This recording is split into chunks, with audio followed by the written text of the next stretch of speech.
Okay, Nosara update from July 4th. It is 2026. We are 34 days into the lock-in, and I'm going to give you a debrief on how these 5 weeks have gone so far.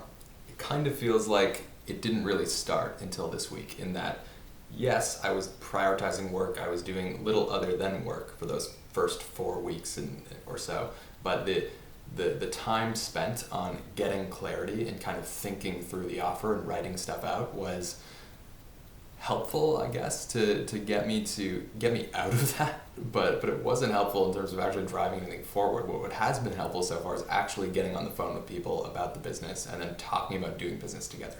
So for whatever reason, I was under the impression that I needed to solve the perfect offer in its abstract before driving sales, and I think there was some degree of that I needed to see through, because I was feeling a lack of clarity on what I had been offering and then seeing an unscalable path forward with that. But as soon as I switched to, okay, I'm going to reach out to people, then the constraint became, what do I say? How do I pitch them? How do I get them on the phone? And then solving that, which had been quite challenging and had me feeling stuck for a while, solving that has then forced me to get clarity. Because all of a sudden when you're saying, hey, you're sending this person an email, right now you're sending an influencer or an author or a thought leader a custom email to try and get them on the phone, what do you say? All of a sudden that forces clarity in terms of it, versus me thinking, what would I offer if I were working with, what should my business look like and stuff. No, you're sending an email, you're speaking to one person right now, literally, and you want to speak to them. What are you saying? So that as a forcing function for concreteness and clarity has helped quite a lot. And then actually getting on the phone helps 100 times more than that initial email, because it's then what are they describing the problems are, what does it seem like they need, what do I then feel like I can provide them based on that answer. So all of this has just led me to believe, holy shit, I was abstracting my way towards clarity, which maybe some people can do and maybe I can do in some situations, but that wasn't ideal. So anyways, now that I've gotten clarity on what to actually do, which is speak to more people, way more people about the business, then I can actually drive that forward, and then in those conversations, new business will just be done by default because there's alignment in what I'm offering and what people need.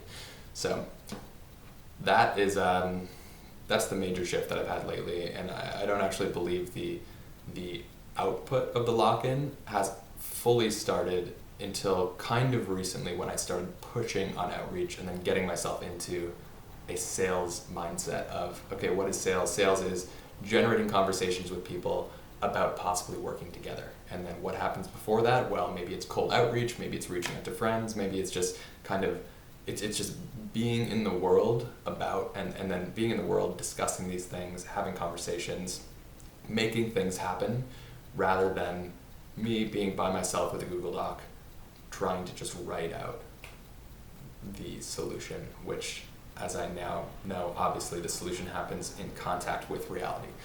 And I have been thinking about Brian Armstrong's quote, action produces information, and when you're in doubt in startups, just take action, and then that will help you see the path forward. For me, what I used to think was action was writing out and researching offers, and for sure that helped.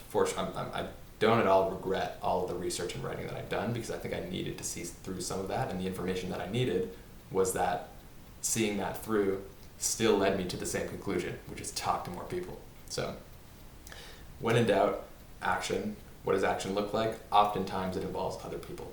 So that's the big insight for me. That's what I'm going to be pushing a lot further on. It's a lot more fun as well, talking to people, like business is actually happening. Value is being exchanged regardless of contracts being signed, and then that value is what propels and drives the business forward. Then the last thing I'll say is the big insight that I had is I've always had confidence with my business, but I haven't had extreme relentlessness and urgency with it. And I've always I've heard about quotes about speed of decision making, about speed of taking action, how all the best founders in the world always wish they did things faster beforehand, because as they've reached their current level of speed potential, they look back on themselves and they're like, shit, I could have been operating way faster than knowing what it's like now.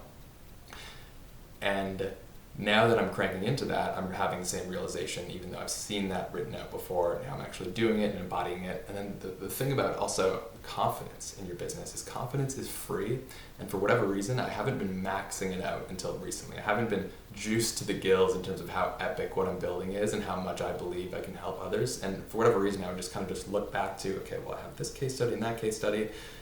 And then I realized, like, wait, these are actually really sick case studies, and they're quite valuable, and I provide a pretty epic service, and even though it's changing and evolving and morphing, there's a lot of inherent confidence that just comes from the reality of this success so far, layered onto an added relentlessness and drive that I've, for whatever reason, switched into gear on lately, which is then going to drive the business forward way more. And it's free. It costs nothing to be relentless and focused and urgent and confident in the business, and to think it's the best thing in the world, to be the biggest evangelist in the world for making it happen. And that shift was very needed, about time, and it's a core belief that I'm going to take with me for the rest of my life. So that's it. That's the update. Happy July 4th. Happy 250th birthday, America, and I will keep these updates going. All right.